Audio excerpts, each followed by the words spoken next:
All right. Hello and welcome back to Earn Playbook. We are excited to have you. This is our sixth episode. So we're rolling. Last week was really, really fun with our guest speaker, Bianca. So if you didn't check that out, learn more directly from a career HR professional. So this is going to be our last episode for a while on career. We've talked about our why. We've talked about what brought us to our careers, how to do well, how do you work on your resume, interviews. And today we really want to focus more on like now you got the job and how do you position yourself for a promotion or a raise. And so, yes, join us. Make sure that you continue to send your questions in so that we can answer those questions.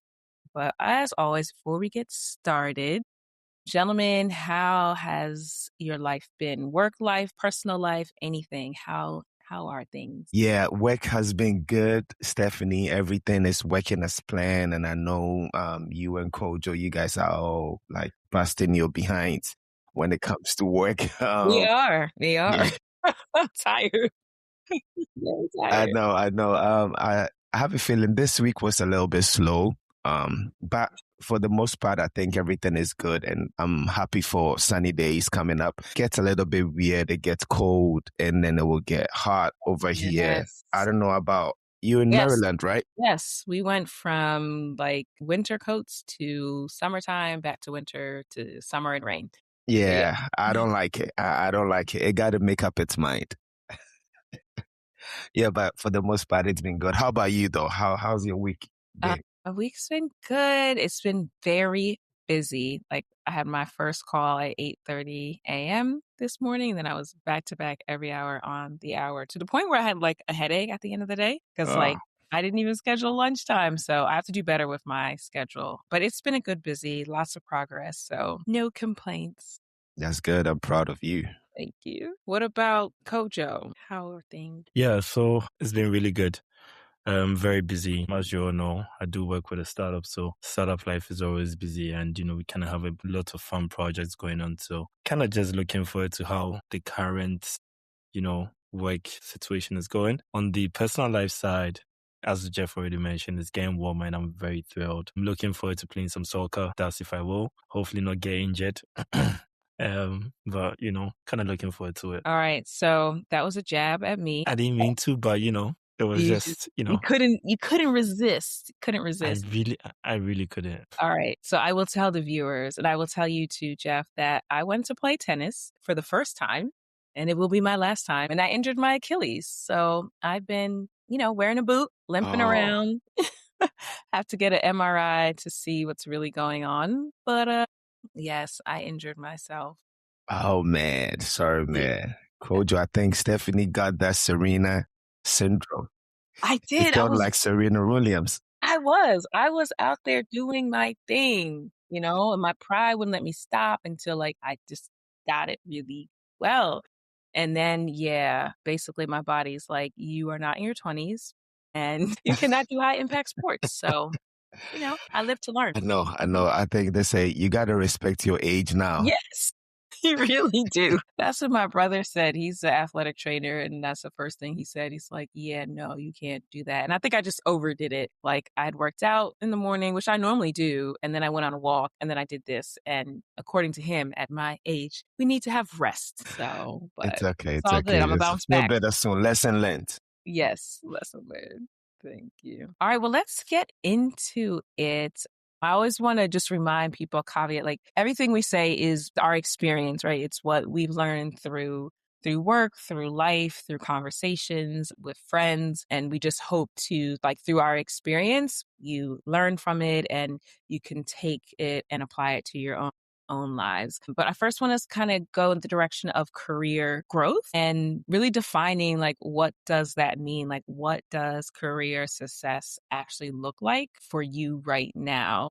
And so that's something that our viewers can think about, like what does like define for yourself what is career success? Because I feel like the world will define it for you if you don't define it for yourself. So Jeff, for you, like how do you define career success? Yeah, with me, right? I think it's very simple. Career success basically means that me being fulfilled at work, me being able to grow most importantly, our work and having an impact, bringing everybody on board, showing leadership skills, making an impactful decisions towards my work makes me really, really fulfilled. And I think that is what I strive to be all the time. And it gives a hope. It gives a lot of perspective about why I'm working, why I love it so much. And I think that is the long shot of my whole story, what it means to be successful at work.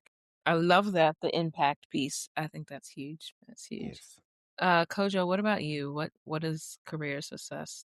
Career success is so two things. I think there's where they have self-actualization, actually going to work and feeling excited about what you're doing, and also making an impact in the career that you are. I think these two things blend in nicely to be successful. And I think the monetary value to it, right? If, there's a part of you that feels like you're reaching a certain level of, thrill while getting really compensated, I think they all work in tandem to build a career success. Got you. So it's deeply personal for like where you are in your life and what's important to you.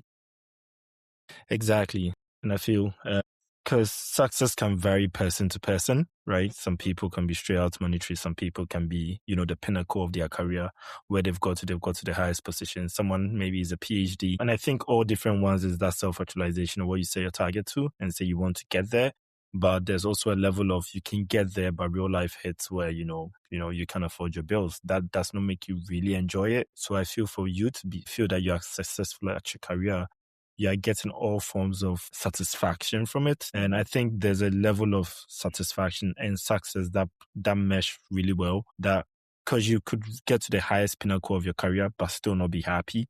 And I don't think that truly is successful. I think successful needs rooted in some level of satisfaction. You need to wake up every day enjoying what you do. And I think that in itself is true success to me. Yeah, no, I agree.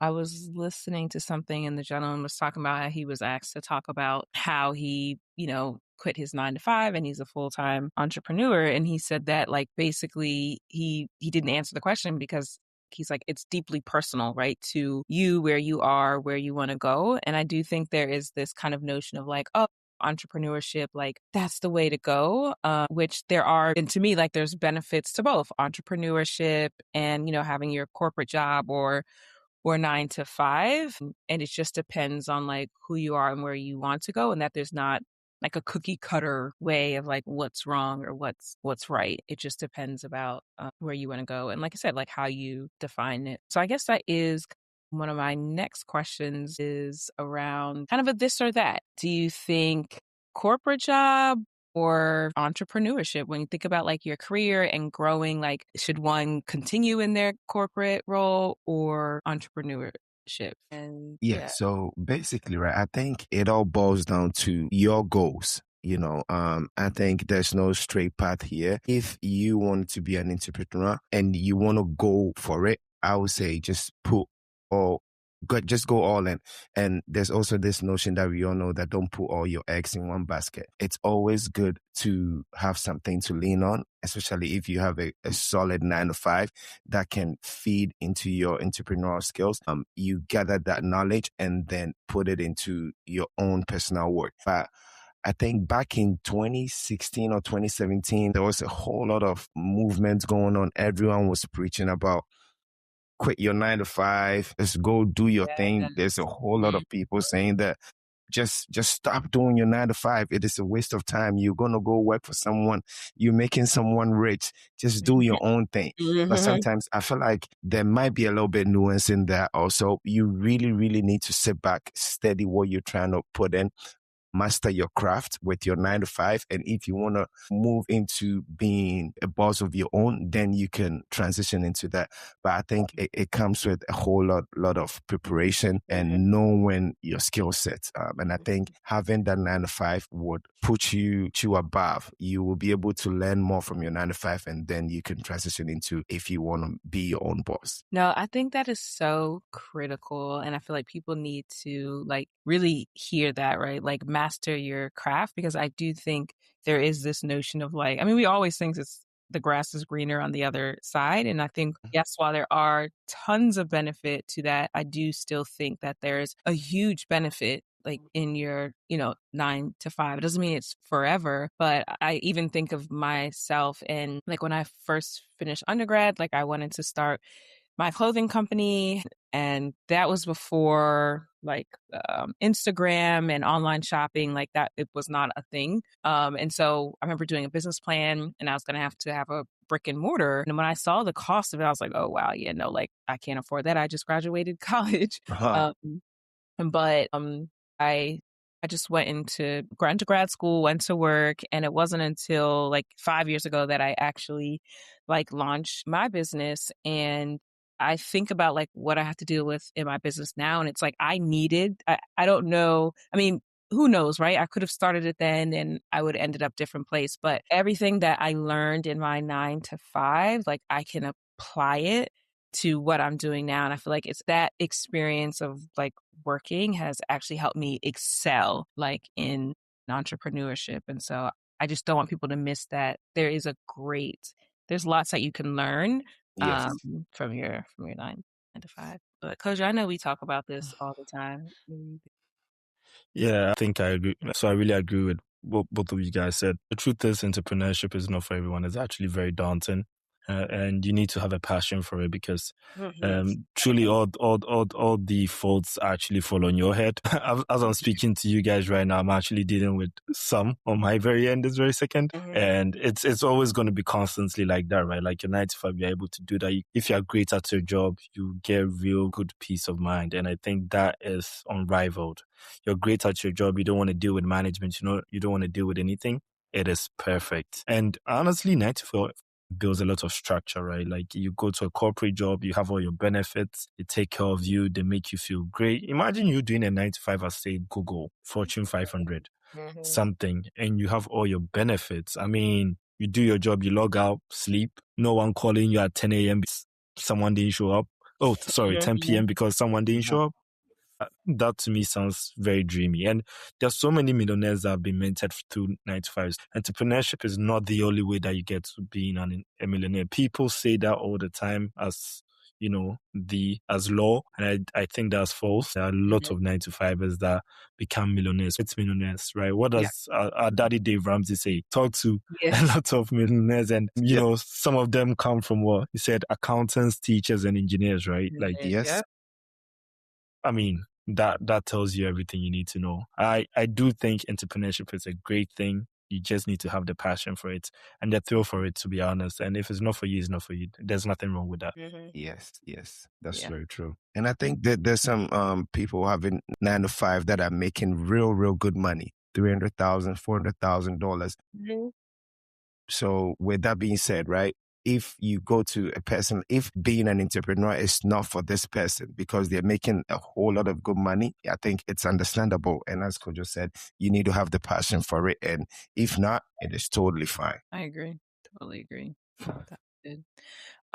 So let's talk about, I love a good reflection moment. And like when you think about what you know now about like career growth, promotions, raises, advocating, for yourself, just all the things you know about career growth, like what would you have changed 5 years ago to help you like maybe accelerate where you are now? So does that make sense? Like what would you have done differently than what you know now? So this makes sense. Looking back, I think I've become much more intentional about my career as opposed to 5 years ago. I think I had an epiphany. And by epiphany, it was someone basically telling me what they did and where the differences were. So typically in my old job, when I closed from work, I came home, came to sleep, into the gym. It was very unstructured, right? And in my mind, you learn on the job as you go. And when I talked about my 5-year growth, it was very vague. Yeah, I wanted to get to this position. I wanted to get promoted. And I only thought it had to do with the factor of time. I didn't understand what it had to be very targeted. It had to be intentional. So I started to really apply the concept of reverse engineering. I have a certain goal. What are all the different skill sets, all the different tools, all the different sub goals and tasks I need to accomplish to get there? And I started working it backwards. Then I realized I am so far off, right? And once I realized that, it became a habitual thing. It turned into daily tasks. And daily tasks basically translated to quarterly goals, monthly goals. And these goals became one big bucket item that I could go and show that and highlight to my people that, hey, I've excelled at XYZ, or I've exceeded these goals. And when performance reviews came, they changed, right? And they're like, oh, you've been able to do all these things and more. And that's how you're getting there. And you see, the thing is, we focus on the big item that you want to get here, but truly the small things compound and you get better over time. And once those things are compounding and working in your favor, the big item will just manifest itself. What do I mean by this? Say you wanted to build for a simple idea. Say you wanted to become, definitely you were an executive director. Let's say you were an analyst, you wanted to become an executive director, right? So you look at the executive directors and what they are doing, realize that these are all the things they did to get to their position, right? You ask them, you talk to them, what courses you do, what you are in meetings, you see how they are talking, you see all the skill sets they are bringing on. Hey, can I start doing some of these jobs, right? So you start doing stuff like that. Then you start listing all these little things down and taking subtags that you can do to get there. And I feel once you start doing these small things, you can get to those positions that you want. You think about your holistic approach, breaking down into subtags, complete those tasks, and it hits that main target that you want. And I think that's a good way I started thinking about it. That shaped the way I wanted to approach my promotions, approach my overall goals. And, it really helped me in a long way. And I know people have different methods, but personally, that's what I used. No, I like that, particularly what you're saying. Like you're an analyst, then you want to be like an ED, like what are they doing? Because I think for me in my like areas where I was promoted, I always worked the job ahead of me. Like, okay, even if like my, like, I guess my third job or second job, I was like, oh, I'm going to be here 2 years, then I'm going to transition out. But even in those 2 years, like I was working like, it was entry level, but I was working like senior leadership. And I think that did prompt me to get a promotion, be like, oh, I think I could really do this. And so every time I got a promotion, I just always worked the other job, which goes back to what Jeff was saying is around like mastering your craft. But I think one thing that like I've seen is that just because like you're good at the analyst role doesn't mean you're going to be good at the ED role, right? And so how do you close the knowledge gap? Which, Coach, I think you said like it's studying, right? It's shadowing, it's mentoring. And I think people need to understand that too. Like, yes, you want the promotion, but like not necessarily the skills that got you to where like your current job is going to get you to the next one. And so I think being really strategic and thoughtful about knowing your like self-awareness is a beautiful thing, right? Knowing your weaknesses, knowing like where you need to and those areas you need to grow, because that's something I've seen. Like maybe I've promoted someone and then I'm like, oh, you were great at this role, but this role you're really struggling in. And so just always being open to feedback and like professional development. Amazing. I love it. Yes. And also for me, I think 5 years ago, if there were things that I was supposed to change, it would be making myself more visible. I had this notion that, you know what, I'm going to go put in the work. I'm going to keep quiet, just do my job. I'm not going to ruffle any feathers. And hopefully we'll see if I get a promotion or not. But my mindset kind of shifted a little bit with my previous jobs and my current job. The more you make yourself visible, the more you get yourself aligned to being promoted or getting a raise or getting more money. And I think documenting everything, as Kojo said, right? You got to document everything, whether it's a small win, a big win, or even your losses. You got to document everything. Yes, that's so good. It's because sometimes we stay keen on, I want to put down all my wins and everything, but sometimes you need to put down all your losses so that you can actually go back to your losses and learn from it. And also one thing that I also learned that I need to also speak up, because that was also one major thing about being visible. Sometimes if you do keep quiet, you might get passed upon. That humility card usually doesn't work all the time. You got to know when to speak. You got to know when to advocate for yourself. And I think it's a very good key that I think I've actually learned. And if I knew that 5 years ago, it would have really, really sent me up higher with my career. But all the same, it's all good. I'm learning and I'm getting better at all these stuff. And lastly, Steph, you said something, getting feedback. It is a very, very important skill. Nowadays, I usually ask upper management, hey, what do you think I could do better? Is there anything that you see from me now? I've been with this company for close to 7 months. Is there anything that you think I should do better? How am I supposed to go about this thing? And when people actually give you constructive feedbacks, you take all those in and then you work towards it. And I think it's a good way for you to get yourself aligned in a promotional state. Love that. Like, shout that from the rooftop, because something like my mentor used to always say, like, you should never get to your annual evaluation and be surprised, because you should have been asking for feedback, right? Yes. About, what you're doing, like, all the way along. So it shouldn't be that you get to your annual evaluation and like you're shocked that, oh, you didn't do this well, you didn't perform here well. So yeah, I wholeheartedly like love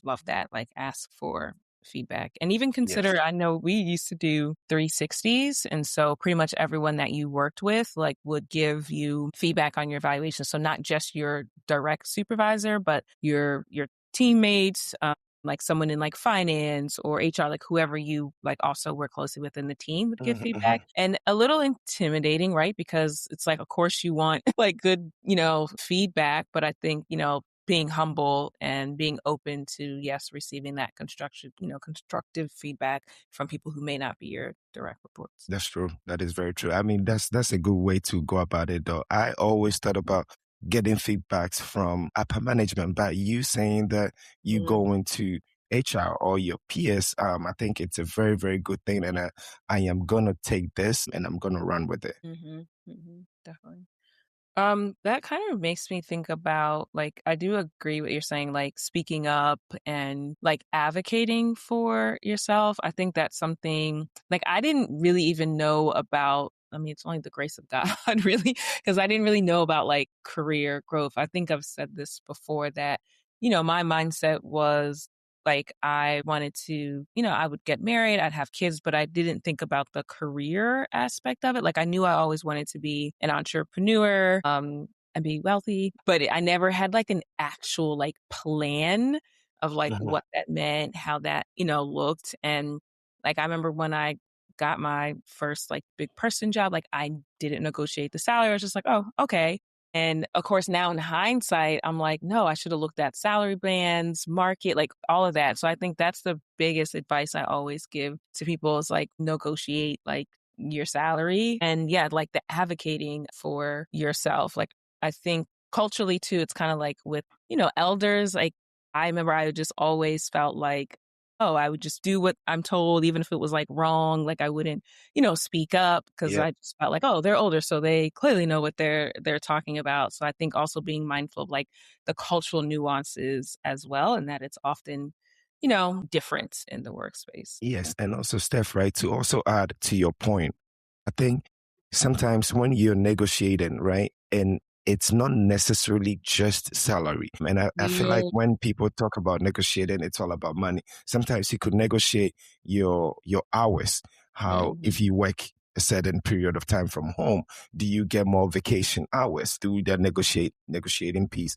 And I think it also goes a long way because my mentor actually had this conversation with me that it is not always about the money. You could also negotiate certain things alongside with the money that you could also get.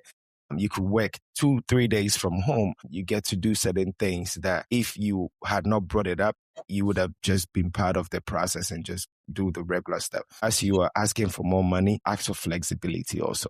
Yes, that's huge. It doesn't have to just be the money. Yes. Yeah. In my previous job, there was one guy that I used to work with, and basically one thing he negotiated for was more vacation time. So he had a different vacation package than all of us. So he used to go on longer vacations. So I think it was the first time I was seeing that. So just to what Jeff was saying, there are so many things you can negotiate. I know it's different in different industries, but more than feel free to kind of utilize and pull any lever that you can to get the compensation that you truly want. Right. Exactly. All right. We are almost halfway through. Well, we're halfway through. So I wanted to ask, our favorite rapid fire questions. So I'll start with Jeff, then I'll go to Kojo. So these are just yes or no. Okay. Job hopping is the fastest way to grow in your career. Yes or no? Man, this question again. I'm going to go with no. I'm going to go with no. I'll come back to your explanation. Okay. Thank you. Right. LinkedIn matters more than your resume. Yes or no? No. Hard work alone leads to success. Big no. Okay. It's okay to quit without a plan. No, never do that. Okay. That's me personally. No, don't do that. Right. I'm trying to think. Should I ask one more question? Let me go back to here. All right. I think I'll leave it there. Hojo, talk to us. Mm-hmm. Job hopping is the fastest way to grow. Yes. All right. LinkedIn matters more than your resume. Yes. Hard work alone leads to success. No. It's okay to quit without a plan. No. All right. So talk to me about y'all's responses. I think you guys had the same one this time, right? Missed some of Jeff's. That is with the earlier two, but I think overall, honestly, my answers were more of a toss-up. LinkedIn resume. LinkedIn intense, my rationale being the connections really matter. You still need a good resume, but connections really matter. And in terms of job hopping, that again is a toss-up. Like you can be in one career and stagnate. I think when you job hop, it forces you to learn. Do you know what's funny? Every time you're interviewing for a new job, you actually sharpen your skills, right? So, yes. which you can be at one place and you never sharpen your skills. I've come to realize, like every time I feel I really enhance myself is when I was trying to look for a new job. So it helps your skills, and this is my personal view. It's not for everyone. I know some people might have a different take. So I do. please feel free to think about it differently. But the way I think about it is very different. Yes. Steph, can I answer mine a little bit now? So I personally think that job hopping can get you more money. But when it comes to growth, sometimes it can be tough. Yes. And I think, Steph, I got to ask you this question. Are we talking about the Gen Z kind of job hopping where I know you it's work every 2 years 3, no, even every 2 years, 2-3 months, and you dip to go seek for more money? I think we should also know if it's every 2-3 years and you're moving, I think it's the best, because technically you're supposed to stay 2-3 years and then transition to something more or something better. But when it comes to like you looking for quick money, you want to fake quick money fast, I think you hopping very, very fast would not let you grow in your career. And especially in the cybersecurity world, or I would say in the IT world, if you are constantly moving from job to job from 6 months, every 6 months, I personally think you wouldn't get the maximum time to actually learn or study or master your craft to be able to move into the next phase of your life. But if you want more money, I'll say definitely just keep hopping. And I think, but you might get yourself hit in a wall where you got all the money, but Kojo, you also said something earlier on that sometimes it might not bring you that satisfaction. You might not get that fulfillment in as much as you are getting that money, but you might not be really, really fulfilled. So that is my stance on that. I think that's good. And that's actually a good distinction between like hopping for money or hopping for like growth and learning, because I do agree. Like, I feel like in any job, the first year, you're just trying to figure out, like my mentor always says, you're just trying to figure out where the bathrooms are, right? Like you don't know. But like the second year, it's like, okay, now like I get it. Third year, I'm mastering it. I know, people. And then it's like, boom, you leave. But like, have you added any value? Like, what has your impact been? Like, what can you say you actually accomplished in 3 years? But then it's like, it's nuanced, right? Because maybe it depending on your industry as well.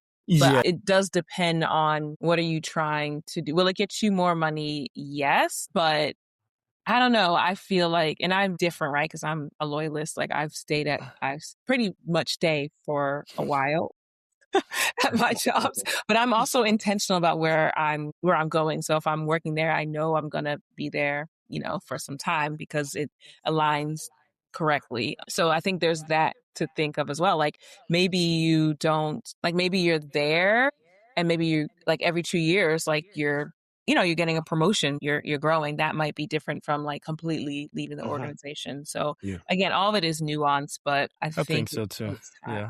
Because in some fields, they are very rapid, right? Like no one is going to give you 1 year to figure out where the bathroom is. It's a figure of speech. I don't actually mean that. Oh, of course. Well, I mean, that's what I'm saying. Like that figure of speech is what I'm referring to. Like as soon as you're throwing in startups, like you're not going to get a year to figure it out. Like when they bring you in, it's more like you got to hit the ground running, right? Very A month or two is like just hit the ground running, start doing your thing, right? Like, because again, it's to kind of get it moving. But in a startup environment, you will actually grow in a year. And I feel even in a year itself, you have so much growth. And because in our world, right, same thing, like one of my bosses was like, yeah, in a startup world, a year of work feels like 3 years in a corporate job. Because truly, you're wearing many different hats. You're putting, you're doing so many different things that you learn faster than opposed to, a really established place where you can be there for 5 years, but in 5 years, what are you learning year to year, right? Like, it's the same thing you're doing, it's the same repetitive tasks. So that could be very, dicey in the sense that you're not really getting a lot of things under your belt. So I don't think for me, the job growth path, I wouldn't necessarily tie it to a time frame, say a year, 2 years, 3 years. I think personally, it all come down to the individual to understand you really building some skill sets day to day. Are you really, impacting? And if there's a year horizon, that's fine. But if, you've essentially maxed out at a year and you feel you want to be challenged more, I don't see why you cannot do that by going to somewhere else. That's just my small take. Okay, awesome. I think on this flip side of that is sometimes people stay in something too long because it feels safe. Yes. And I think 100%. I think that can be very dangerous because it doesn't allow you to sharpen your skill. And then at some point, it's like, all right, are you making impact? Are you adding value? Or are you just here because it's comfortable? And so I think the comfort part is a big thing. Once you see people doing 5+ years and they are fully in, like, but in terms of the number of jobs, my last job, I was there 9 years, but I mean, every 2 years I had a new role, but I saw how it was going to get, like at year 5, like as executive director, I feel like I had to make a decision of like, okay, not that it was, I mean, it's a hard job, so it's not comfortable, but it would have been easy to stay because like, oh, I know how to do it, I'm good at it, and it's really like I guess is someone's phone ringing? That was me, sorry. I guess my question to you though, Steph, and since this is a very open-ended thing, don't you feel like a part of it truly, even though the job itself, last week you sort of mentioned something, it was also tied to the person you were working for, right? Like you worked with Veronica. That was a big part of why you were with Urban Alliance. So when around the time she was leaving, that's when you also made the transition. So yes, the point is who you work with is a big, So, you were, sorry. You were with Urban Alliance, but I think when Veronica was sort of leaving is when you also, well, I say Veronica because at this point we all know she's your mentor. When your mentor is leaving, is when, you decided that, I'm making this journey with her. And that's the loyalist part of it, but it's not necessarily to Urban Alliance itself. I think yes and no. I think in that case it was because the mission was so great, it would have been easy to stay because like, even though, she was transitioning, like it was, because I stayed a few years after she left initially. Because the mission, because like I love the mission of the organization. But yes, a lot of it was like due to leadership. Like there's nothing like having a great leader, like a great boss to help you stay. But I could see, I was very conscious of like, okay, I can get really comfortable and that wouldn't be fair to like the young people, to anybody just being comfortable here. And I also personally wanted to challenge myself in something else.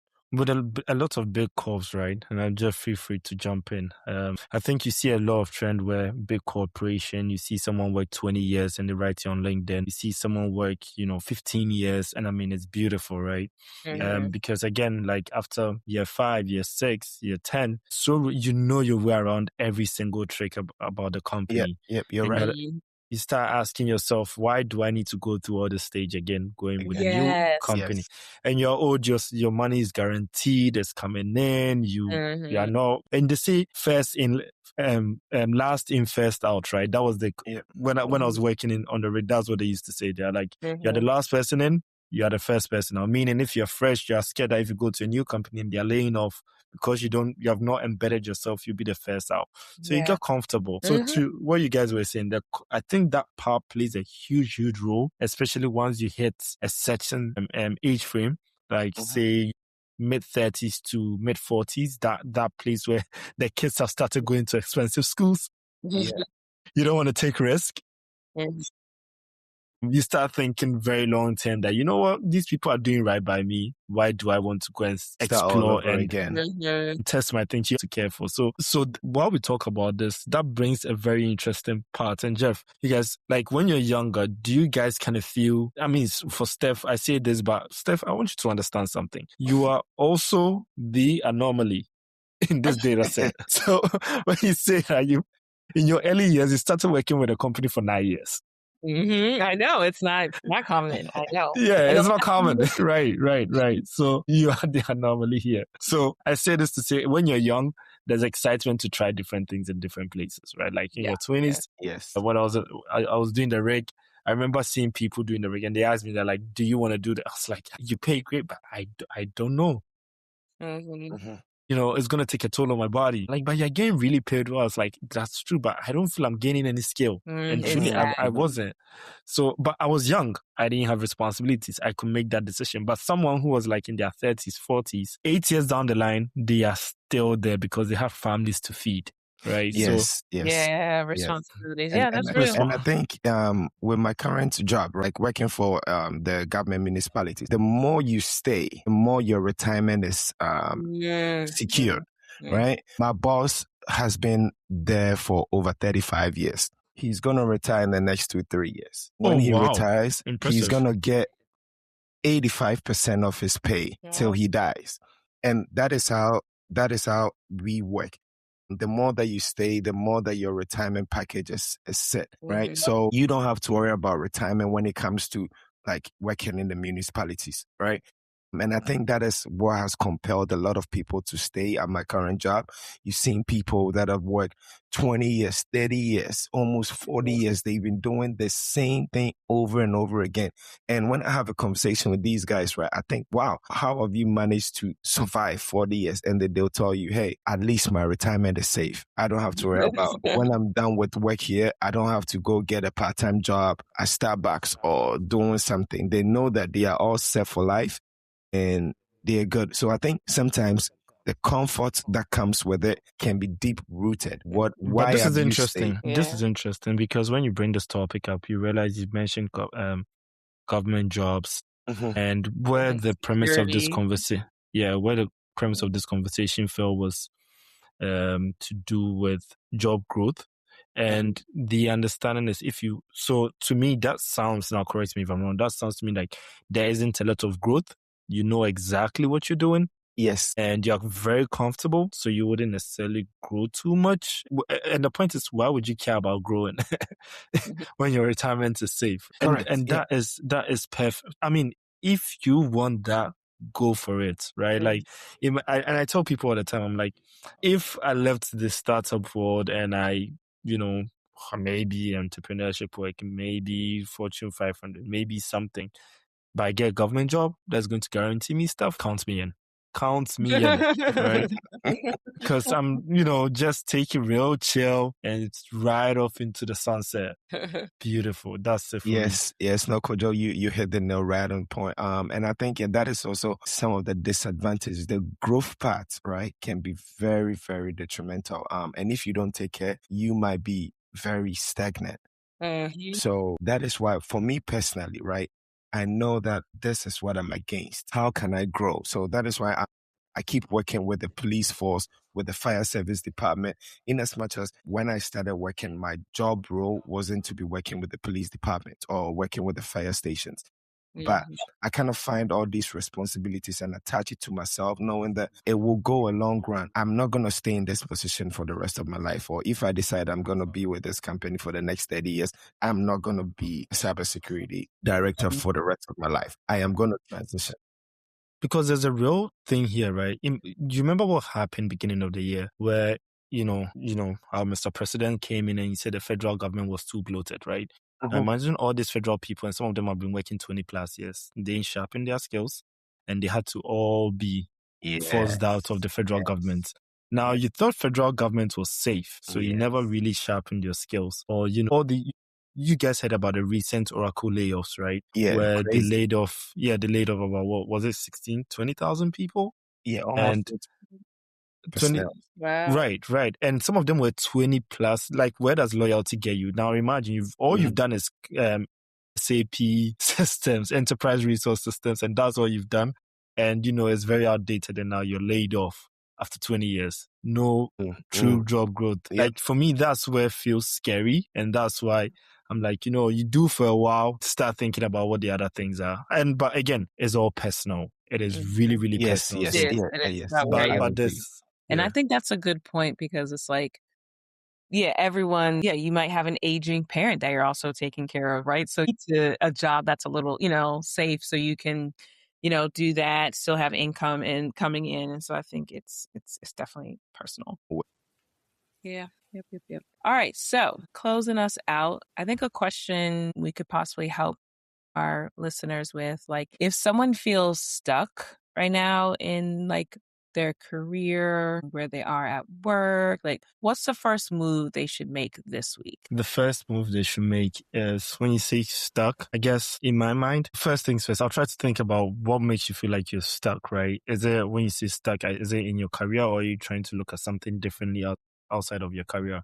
Are you trying to find something that pays you more in your actual field, or, a whole different career altogether? The way I'll start approaching it is, because that alone, answering that question helps you to set the goal that you're looking for, right? For instance, say in my career, I am doing a certain repetitive task, right? And I'll give you an example. Say, I am an offshore worker. I keep doing the same thing and I feel stuck in the field I'm in. And I ask myself, do I want to keep doing this work and, kind of elevate myself, or do I want to pivot, right? And when I say pivot, I want to move into a more white collar job. And that's kind of what I did. I was like, okay, let me try and change this role that I'm doing and do something differently. And that started leading me to the things. So it made me set that goal, right? I said, I want to do a white collar job. I started looking at, ways to get there. Again, reverse engineering. What certifications do I need to take? What examinations do I need to take to get there? So that's kind of the first question I'm going to ask. Okay, when I say stuck, where is the next direction for me? I point that out. I reverse engineer back again. So by reverse engineering, it will come down to the basic things again. Okay, is there a resume I need to change? I need to start working on that. Is it my skill sets that I need to work on? Okay, it means every day after work, I'm going to spend 2 hours studying before I start interviewing for jobs. And this is something people don't realize. When you start actually interviewing for jobs, they really ask hard questions sometimes, especially on the technical side. Yes. So please study. Don't just think the job you're doing, you're going to get it. No, they're actually asking you real tough questions. It's hard. So, you kind of have to prepare before you get there. And in all of this, I say this to say get prepared, because the switch you're looking for wouldn't happen overnight. That's the whole point. Yes. And some people expect that when I'm stuck, I'm going to flip the switch. No, you have to understand that you need to work it backwards. Okay, there are these steps I'm going to take over a certain time frame, say a 3 month, and you set that goal. And again, you hit those daily tasks and it'll translate to that goal. So that's where I'll start from. Have the big goal of where you want to be, break it down into small, achievable tasks. Don't try to sprint it. Just take it as a marathon and complete those goals daily, and you can hit it. I love it. Very true. That's very true. And I think for me, I would say, if you're feeling stuck, it boils down to what Kojo said. You need to have these internal questions to yourself. What is actually making you stuck? And personally, for me, I would say build strategic relationships, right? Find mentors, find sponsors. I think we talked about in our previous episodes, right? Sponsorship within our current jobs. And I think if you're able to align yourself with senior leadership, have conversation with people of higher power in your current role, if you want to stay in there, get more money, get promoted and all that stuff, I think you'll be able to move faster if you build a strategic relationship with people and that you network internally. And also one last piece is act as a leader. And I think that is very, very key. If you take on extra tasks, if you put in the work, remember, nothing is just given. Everything is earned. And it goes back to our podcast. This is the earn playbook. You really got to earn whatever that you put in. So it wouldn't just be handed over to you. And I think that is what sometimes people do think, that growth wouldn't be given to you on a silver platter. You got to work for it. So if you think you're getting stuck, acting as a leader, keep pushing and more skills, the certifications. If it's a school that you want to go back to so that you could broaden your horizon, just do it. Take things little by little. rather than trying to do everything all at once. And I think at the long run, once you are putting in the work now, promise you are going to get better and you will move it past your stuck stage. That's good. That's a perfect place to end. I love it. Kojo, can you tell us how the people can find us? Yes, again, feel free to look us up on Instagram, and Playbook Podcast, and also on TikTok, same handle, the N Playbook Podcast. Feel free to visit our website for more resources, updated conferences. It is the N Playbook Pod.com. And again, on our Spotify, please, leave comments so that we can answer your questions here. We'd love to take some of the questions you have in anything related to career, anything related to, how you can transition, how you can make moves in your career. Please leave comments and we'll get to these questions and answer them on the pod. So, Stephanie, next week, what will we be talking about? Great. So we are going to talk about personal finance. And when we say personal, we mean personal. We are just going to be sharing our own personal journey with money and some tips that might be helpful for you around financial habits for professionals. So we can't wait to share more about our own personal budgeting basics, emergency savings, all of that, things that we've done to build our financial habits. We are not experts. We are not giving financial advice. We are just we're not. Emphasis on personal. It's personal finance. It's personal. And we've made mistakes. We keep making mistakes. And we are hoping this will give platform for people not to make the same mistakes we did. So don't quote us somewhere and say we are some financial gurus. We are just, sharing what we know, and hopefully that can also help people. Jeff, what do you think? I think I do agree. We are all learning together, and I think that is what makes the podcast really unique. 3 individuals that we feel like we've made mistakes in life. We've made mistakes with money, careers, and everything, and we are fortunate to be in a position to share with the world. Perfect. I love it. Thank you. See you all next week.